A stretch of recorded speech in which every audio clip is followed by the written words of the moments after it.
I hated Sweeney Todd. I thought it was the worst musical when I saw it. Now I'm just freaking in love with it, and it's stuck in my head all the time, and I can't believe I was so blind. You're in a merry mood today, Mr. Todd. 'Tis your delight of catching fire from one man to the next. Since we announced Sweeney Todd, there's a buzz about it throughout our department as well as throughout our audience base. I love the show Sweeney Todd. They announced it and I about freaked out this summer. He means to marry me Monday. What shall I do? I'd rather die. I'll swallow poison on Sunday. That's what I'll do. I'll get some gun. This is a pretty well-known story, and I think a big reason for that is how absurd it is. You have this man who ends up killing people and, baking them into pies with this crazy, old woman.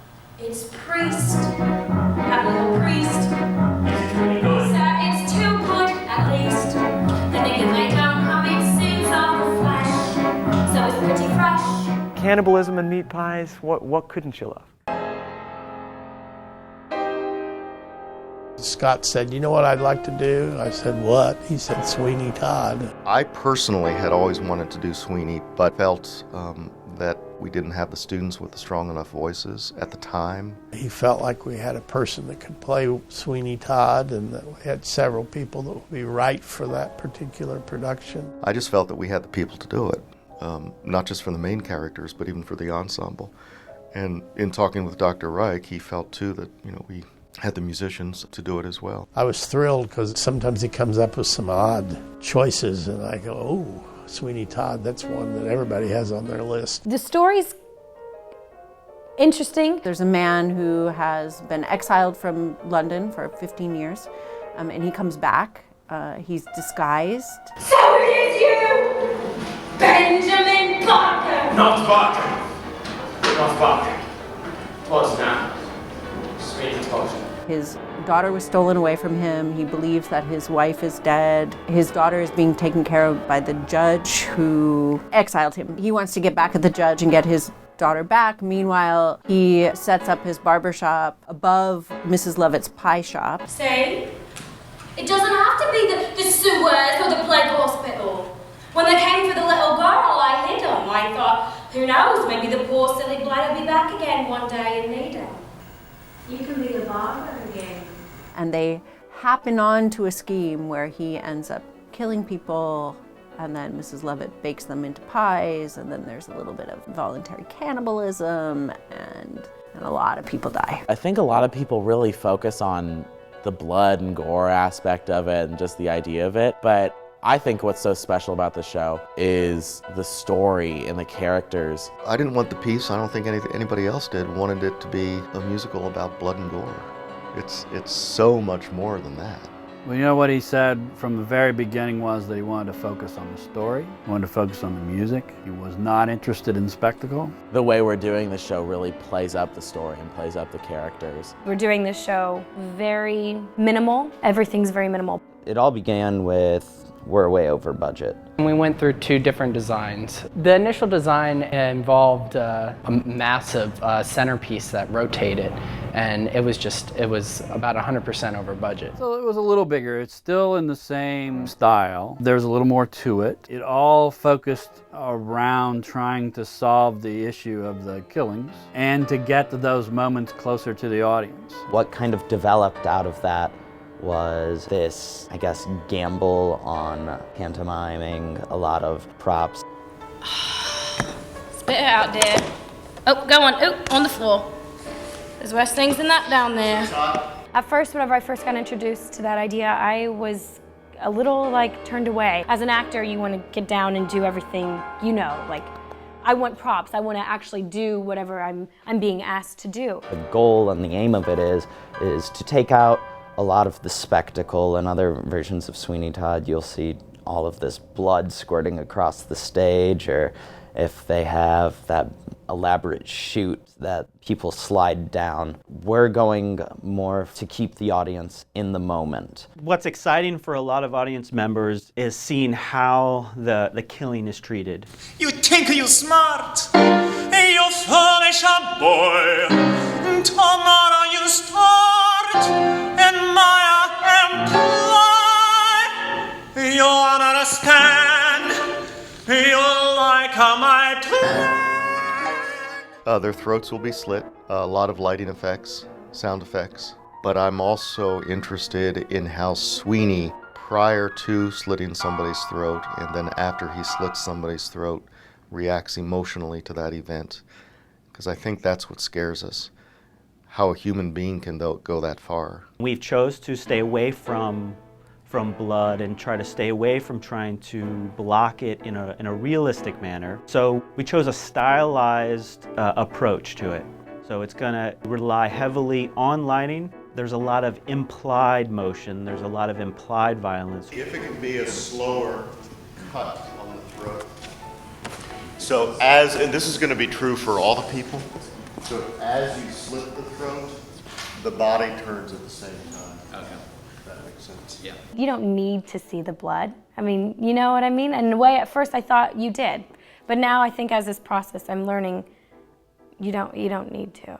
This will be interesting to see how the audience reacts to this type style. I did do a production of Sweeney Todd back 20 years ago or so. I wanted a separation between when it was done here in, I don't know, 89 or something like that. It's just my own paranoia, but I didn't want any comparison between the two productions. Returning to do Sweeney Todd again was certainly something he was excited about. But the process of selecting shows is long and arduous. We begin with a group called the Student Advisory Board for the Department of Theater. They begin by putting a comprehensive list together of what the students would like to see next year. From that, the faculty adds a number of names of production. From that list, we kind of begin to hone things down. We started design meetings back in July. We have auditions in August for all of the shows that semester, each semester. We come in for what are called general auditions, where you come prepared with 2 monologues, or in this case, a monologue and a song, that fit the general requirements of the 3 shows of a semester. You need not only really strong singers, but you need really strong actors too, or else somebody can have a great voice, but their acting ability just kind of Since so much of it is music, the dynamics and the relationships of the characters had to be on the music. It's not just singing it. The first step is you get your script.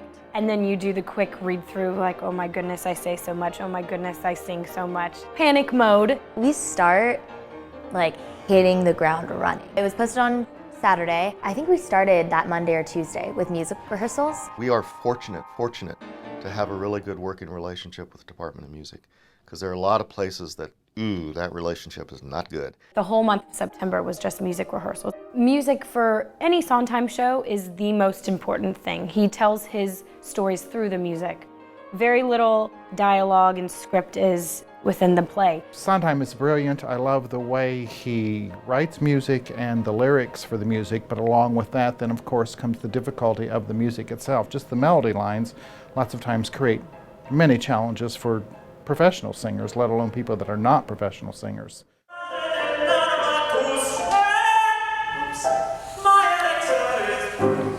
There are some ensemble parts that get into a register that are just crazy. I didn't even think I knew people that could sing that high. And then the rhythms are just ridiculous. Like, if you know music, it'll go from one normal 4/4 time measure to 9/12, 9/17. You're like, what's going on? God, deliver me. God, deliver me. All right, so walk me, Joanna, so young and soft and beautiful.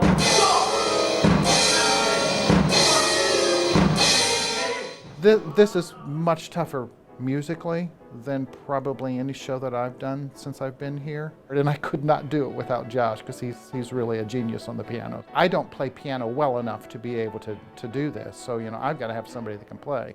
He's played the show before, so he knew it really well already. The music of Sweeney Todd is very unique. It matches what the characters are thinking. Mrs. Lovett will sing a lot of quick phrases and jump from one thing to the next.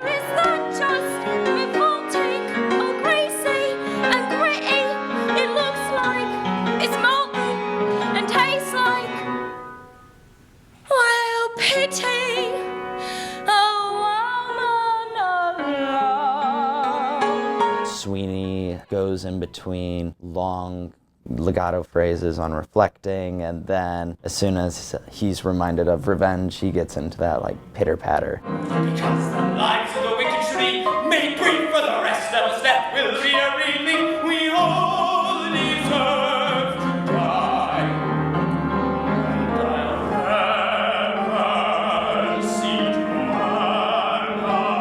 Beetle has one that's kind of difficult because it's in a 5/8 time signature, but the stress, you don't feel it in 5/8. So, it's really hard to find out where that downbeat is or to feel where the downbeat is because it changes all the time. With ladies and their sensitivities, I come in with this kind of quick-paced rhythm because my character's nervous about confronting the judge with his, he's not looking good. Forgive me if I suggest, my lord, you're looking less than your best, my lord. There's powder upon your vest, my lord, and stubble upon your cheek. It's just very difficult because a lot of the songs don't have this sense of flow that you'd get in a lot of other musicals because there's really no rules with Sondheim. It's if this is what the character's thinking, the music's gonna change, and it can happen in an instant.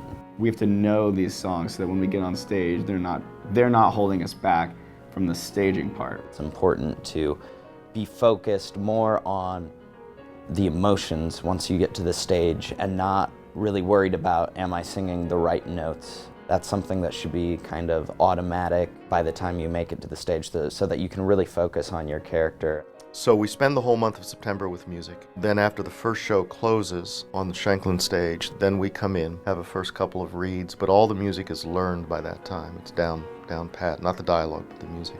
The very first rehearsals aren't as much about knowing all your lines and being this great character as they are. Here's where you go so that we don't crash into each other. Beginning of October, I believe it was, we started putting it up on its feet and slowly working through it. We did Act 1 for I think like a week and a half or almost 2 weeks. We've done Act 2 for the last week. It's a little shorter. Lank is very good about easing into the thing, starting with blocking and then really hitting character.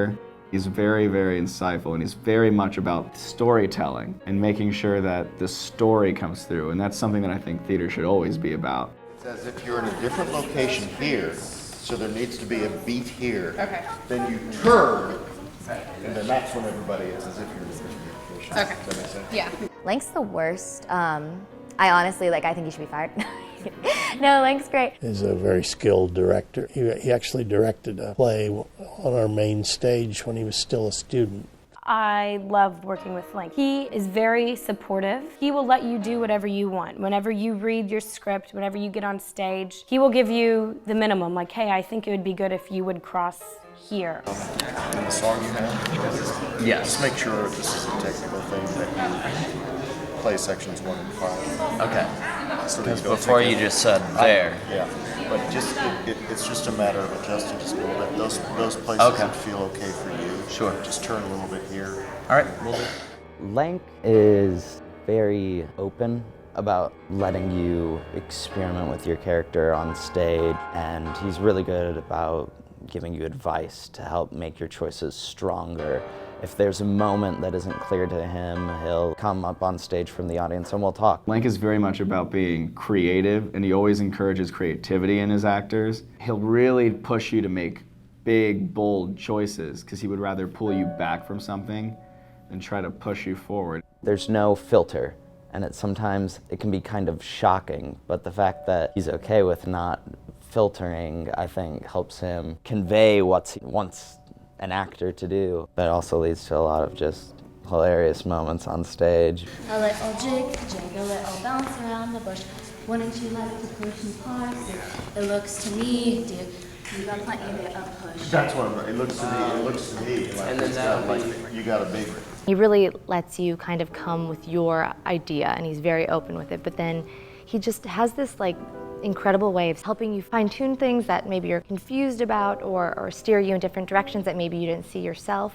I think the difficulty with any musical, but especially something like this, is to try and make sure all the components, the music, the design elements, the acting, everything, come together as a whole so that the story is clear. If I spend all my time just with the actors and not concern myself with other aspects, and that's what a director does, and say a design element sticks out and just doesn't make sense, then all the audience is going to see is that design element sticking out and not making sense, and it takes them away from the story. We have to make things make sense. And so it has to make sense in the context of the story, and it has to make sense in the context of the design aesthetic. The world, scenically, we're creating, I mean, it's a world that's not based in any sort of a period. It's a world that we're creating, but I was interested in a very industrial, cold feel. The time it was written in was a very industrial time for England, and I think they're looking to capture some of that in the scenery we're building. It's all steel. It's very industrial.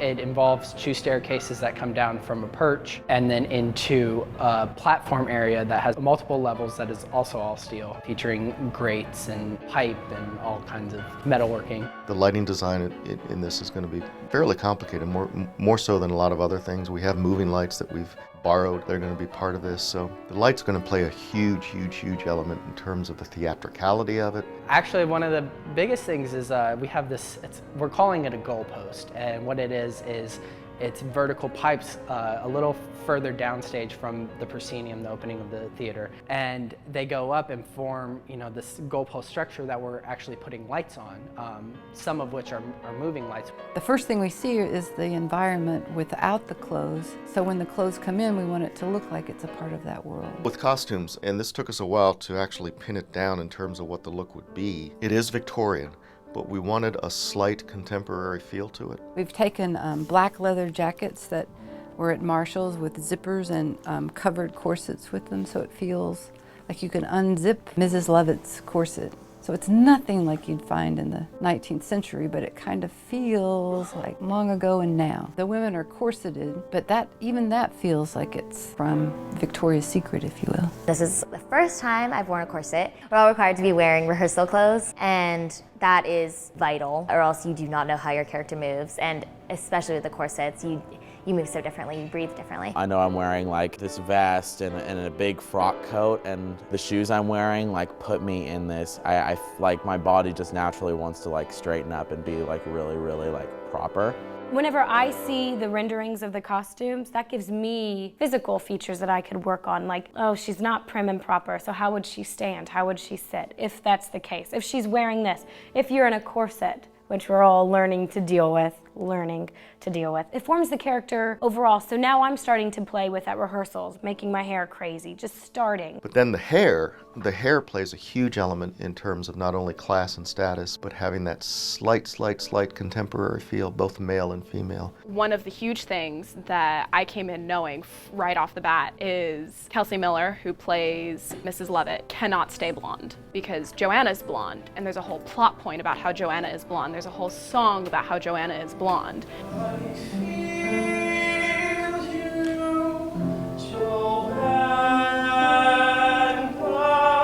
They don't like the blonde because Joanna's blonde, and I can't be related to Joanna in any way. So I think a wig is a possibility. But there's also the possibility of me doing wash-in color every night. Austin was a prisoner, and in the script it says he was on 15 years transportation. Since we're taking such a modern approach to it, you can think of it kind of as though he were actually in a modern day jail. So Mr. Link really wanted him to have a shaved head to have that like prisoner feel in a very modern era. When Link first said he wanted a shaved head, I found a picture of Matt Smith with a shaved head, and he has a scar exactly right there too. And that was before I knew that Austin had his scar.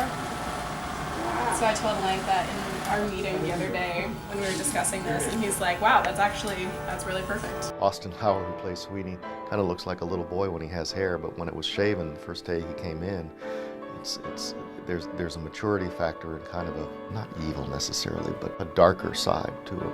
Pirelli is going to have a really elaborate fake mustache. So if you think, like really old-timey, like handlebar, curly. My favorite fact about this is that the character who plays Toby in this show had her hair cut off.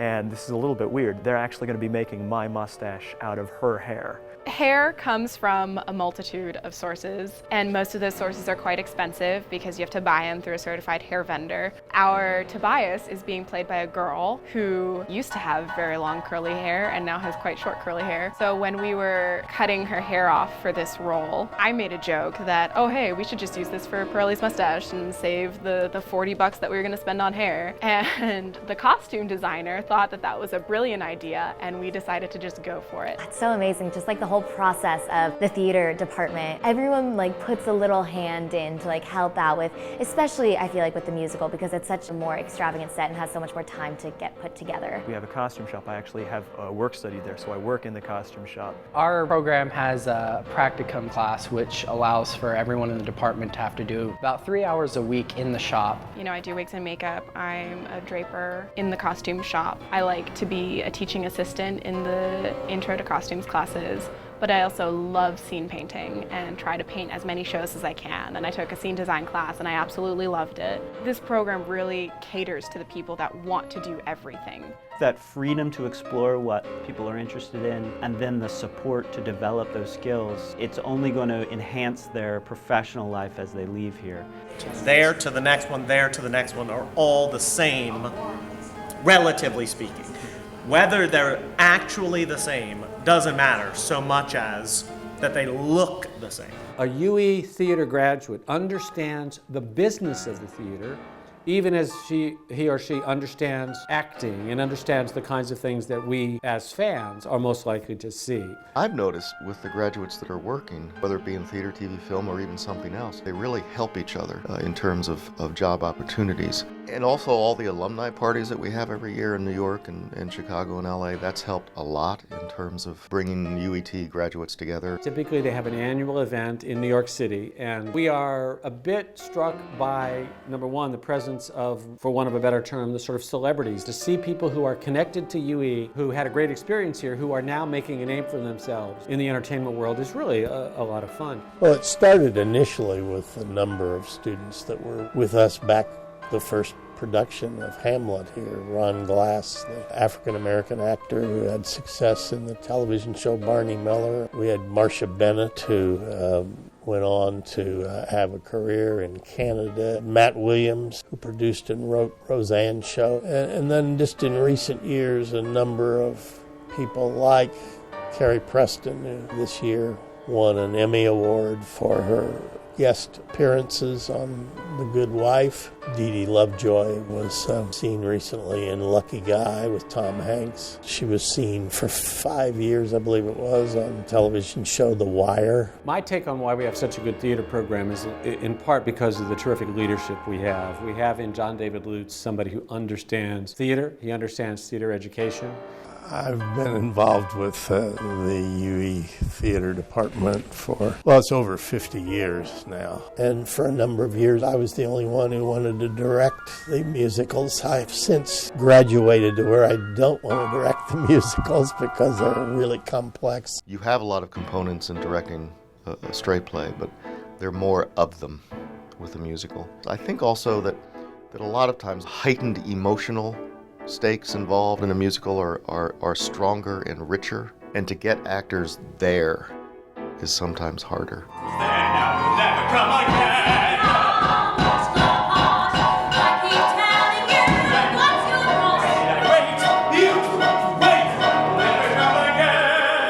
I thought that he had a lot of new things to bring to what is really a great score and a great story, and I think will be one of our greatest successes here in this century here that we're now working on. Many people know this play, this show, the story, right? But I think the interesting thing is, and what I want you to keep in mind, is that they haven't seen our version of it. So when I said last night that we keep telling the story, tell the story, tell the story, tell the story, it's our version of the story. The other thing, and Janet, my wife, she said, why are you so nervous? And I said, I don't know. But when I was thinking about it, and I'm not blowing smoke up your ass here, but I said, because I think we really, really, truly have something special here. And I mean that from my heart. And I thank everybody in all areas, in all categories, for everything that they've done. Because that's what it's truly about. It's everybody coming together for a common cause. So kick ass. This is the first time we've told this story. Have a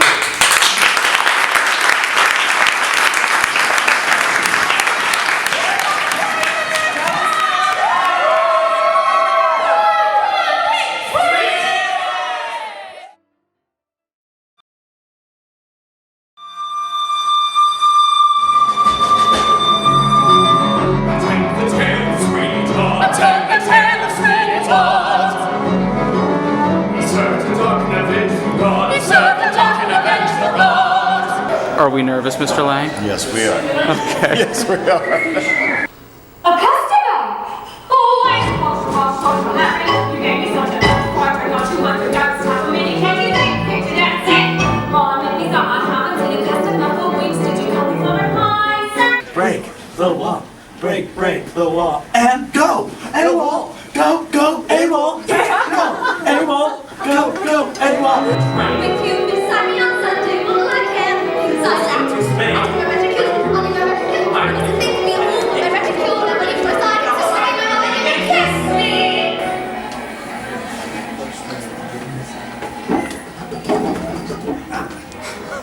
Were you? I was. Or something like that. Now you see the trouble with power is how do you know it's the same? Try the race. It's totally not. This is not food at all. It's a bouncy ball.